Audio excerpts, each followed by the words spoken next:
Advocate Abin Varkey, ഈ ക്യാമ്പസുകളിൽ നടക്കുന്ന ഈ ജംഗിൾ രാജ് അത് പേടിപ്പിക്കുന്നത് അതിനിരയായവരെ മാത്രമല്ല, ഈ വാർത്ത കേൾക്കുമ്പോൾ മാത്രമല്ല.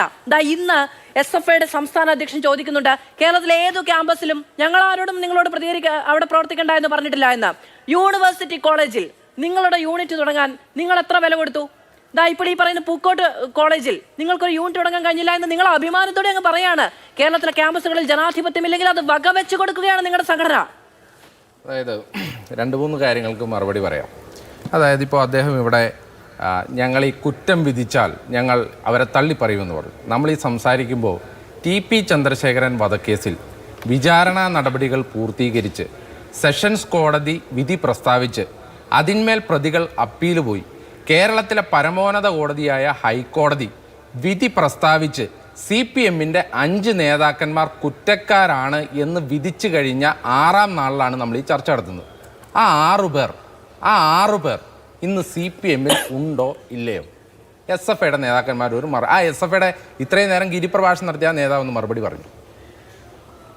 സഞ്ജയ് അങ്ങേക്ക് മറുപടി പറയാൻ അബിൻ അനുവദിച്ച സമയമാണ്. സ്വാഭാവികമായിട്ടും ഞങ്ങളല്ല അഭിപ്രായം പറയേണ്ടത്. ഇതാണ് കുഴപ്പം. പ്രിയപ്പെട്ട CPM പാർട്ടിയുമായി ബന്ധപ്പെട്ടവരോട് ചോദിച്ചാൽ അതിന് ഉത്തരം താങ്കൾ അതുമായി ബന്ധപ്പെട്ട ആളല്ല ഈ കാര്യത്തിൽ അഭിപ്രായം പറയേണ്ടത്. CPMൽ ഉണ്ടോ എന്നുള്ളത് CPMുമായിട്ട് ബന്ധപ്പെട്ട കാര്യം CPMന്റെ നേതൃത്വത്തോട് ചോദിക്കണം. അദ്ദേഹത്തിന് ഉത്തരവാദിത്വം ഇല്ലെന്ന് അദ്ദേഹം പറഞ്ഞു കഴിഞ്ഞു. ഈ വിഷയത്തിൽ ഇപ്പോൾ ഞാൻ ഇനി പൂർത്തീകരിച്ചോളാം. താങ്കളുടെ CPMുമായിട്ടുള്ള താങ്കളുടെ ബന്ധമില്ലായ്മയെ ഞാൻ അംഗീകരിക്കുന്നു. മനസ്സിലാക്കാൻ പറ്റാത്ത കാര്യമൊന്നല്ല. ശരി, ഞാൻ അംഗീകരിക്കുന്നു.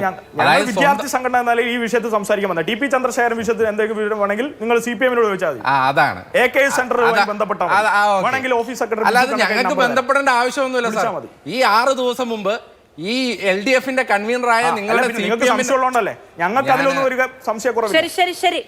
താങ്കൾക്ക് വേണമെങ്കിൽ എന്റെ സമയത്ത് നിന്ന് 1 മിനിറ്റ് കൂടെ തരാം. എന്നാലും താങ്കൾക്കൊന്ന് ന്യായീകരിച്ച് തീർക്കാൻ പറ്റില്ല. അതുകൊണ്ടാണ് ഞാൻ സംസാരിക്കട്ടെ.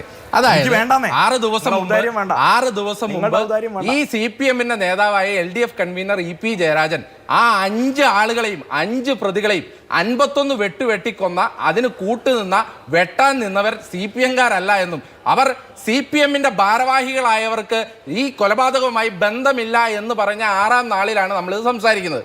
കൃപേഷും ശരത്ലാലും ഷുഹൈബും ഒന്നും ആരും മറക്കണ്ട എന്ന് മാത്രമല്ല, ഞാനും താങ്കളും കൊടുക്കുന്ന നികുതി പണത്തിൽ നിന്ന് ആ കേസ് വാദിക്കാൻ, പ്രതികൾക്ക് വേണ്ടി കേസ് വാദിക്കാൻ സുപ്രീം കോടതി വക്കീലന്മാരെ വാടകയ്ക്കെടുത്ത കഥകളും നമുക്കറിയാം. ഞാൻ ആ വിഷയം ഇവിടെ പറയുന്നില്ല. ഈ വിഷയവുമായി ബന്ധപ്പെട്ട് ഒന്നാമത് താങ്കൾക്ക് ആ പയ്യൻ ഇപ്പോൾ റെപ്പാണോ അല്ലയോ എന്ന് താങ്കൾക്ക് അറിയില്ല. ഇപ്പോഴും റെപ്പാണ് എന്ന് വിശ്വസിച്ചാ താങ്കൾ ഇരിക്കുന്നത്. 1ാം കൊല്ലത്ത് റെപ്പായിരുന്നു.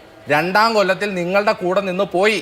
സമാനമായ സാഹചര്യം, TP ചന്ദ്രശേഖരൻ കേസിന്റെ സമാനമായ സാഹചര്യമാണ്. ഇന്ന് SFIയിൽ ഇല്ലാത്ത ഒരു പയ്യൻ. ആ പയ്യനെ പറ്റിയാണ് ഞാനും നിങ്ങളും സംസാരിച്ചു കൊണ്ടിരിക്കുന്നത് എന്നുള്ളത് ഓർമ്മ വേണം. പിന്നെ ഞാനൊരു കാര്യം ചോദിക്കും, ഇപ്പം നിങ്ങൾ ഇത്ര വലിയ ജനാധിപത്യ ബോധവും സോഷ്യലിസ്റ്റ് ബോധവും ഒക്കെ പറഞ്ഞല്ലോ. ഈ കൊലപാതകം നടന്നതിന് ശേഷം SFI നടത്തിയ ഒരു സമരത്തെക്കുറിച്ച് പറയാമോ?